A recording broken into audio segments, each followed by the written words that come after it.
ACLU is a different story. That vile organization believes the USA is a bad place, desperately in need of an overhaul. The ACLU sympathizes with the New York Times, but takes the situation much farther. If you don't believe me, consider what's happening right here in New York City. Once riddled with violent crime, New York is now largely safe thanks to aggressive policing instituted by Bill Bratton and Rudy Giuliani. Thousands of lives have been saved because the cops here are proactive. They try to stop crime before it happens by keeping close tabs on the bad guys. From the jump, the ACLU opposed that, insisting the police only be reactive, responding after the damage was done. Recently, the New York chapter of the ACLU filed a complaint against the police, charging they were stopping black people more than white people for questioning. The ACLU says that's bias, their usual charge.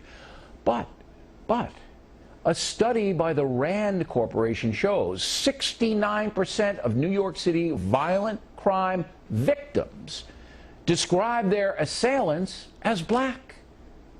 5% are described by the victims as white. So if you're investigating and trying to stop crimes, to whom would you be talking? But the ACLU doesn't care about that. They believe society causes some blacks to be violent. America's basic unfairness manufactures criminals. It's the country's fault, not the perpetrator's fault. Now, I write about all of this anti-American mindset in Culture Warrior. But now the issue is becoming one of life and death. Just about every military expert in the country believes any exposition of prisoner abuse will result in dead soldiers. And most criminal justice experts say if you cut back on proactive policing, more Americans will die in the streets. I believe the ACLU is the most dangerous anti-American organization in the country, and if clear-thinking Americans do not confront this group and their members and their support system in the media, people will die. And that's a memo. Now for the top story tonight, another view of this. Joining us from Philadelphia, Fox News analyst Dr. Marc Lamont Hill. So, folks in New York City, doctor, walking into the police stations or the police coming to them after in the hospital or wherever they may be, they themselves say in 69% of the violent cases, black people did it, 5% white. How do you respond to that? Well, there's two things that I would say. The first thing I'd say is, as a social scientist, I can tell you that self-report studies are notoriously unreliable. And given sort of racial misidentification research that we have, we know that when people are unsure about the race of their assailant, they tend to err on the side of black and brown. So I would say the study itself is unreliable. But more importantly, the police aren't targeting criminals. They're targeting innocent people. 90% of the people who have been stopped and frisked in New York over the last 2 years have been innocent, and the police have admitted as such. And so we're not stopping criminals, we're intimidating everyday citizens and turning into a police state, which I think is very dangerous and scary. Do you really think you live in a police state? I mean, you're going to move here to New York City. You know, I mean, come on, look. The police stop and frisk citizens on the street that they consider to either, one, be a suspect, or two, be there for no explainable reason. I mean, the cops just don't go around picking out black people and questioning them. That's a waste of their time. They're not going to do it. I know that. You know that. But Bill, 86% of the people who have been stopped and frisked are black or Latino. So either black and brown people are always in the wrong place at the wrong time, no, it's or just there's a racial component to this. The proportion of violent crime committed by black citizens is much higher.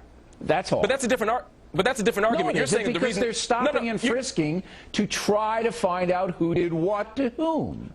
But Bill, you're saying that they're stopping and frisking people who appear to be suspicious or in the wrong place at the wrong time. But 90% of the time, they're wrong by their own admission. Well, so clearly, that's not a startling statistic. That's not a startling statistic at all. I mean, not for me. Not for anybody. But for the people it's 90% of the time they're wrong about blacks and whites. 90% of the time they don't get anything. That's not true.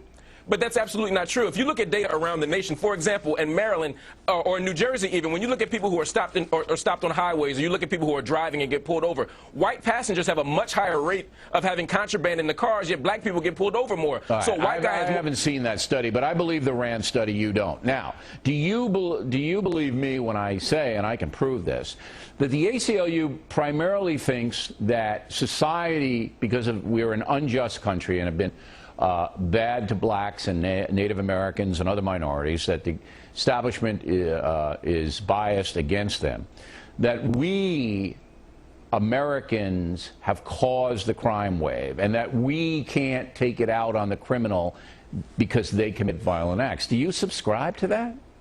No, I think it's a bigger issue here. The idea of proactive policing, to me, is oxymoronic. If you're at the stage where you're stopping citizens, everyday innocent citizens, you've already gone beyond the problem. There are deeper issues. Look, the police have a tough job.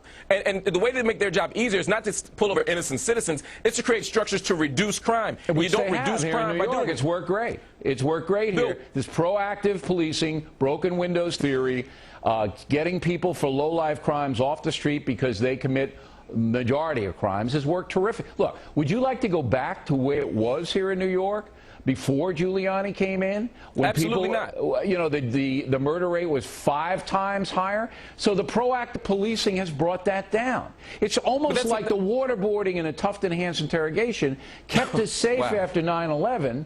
But now you guys don't want any of that, so we're going to go back to pre-9/11 security measures. You see, no. You want it both ways, but you can't have it both ways. No. I want responsible, sensible policing. It is that responsible and sensible.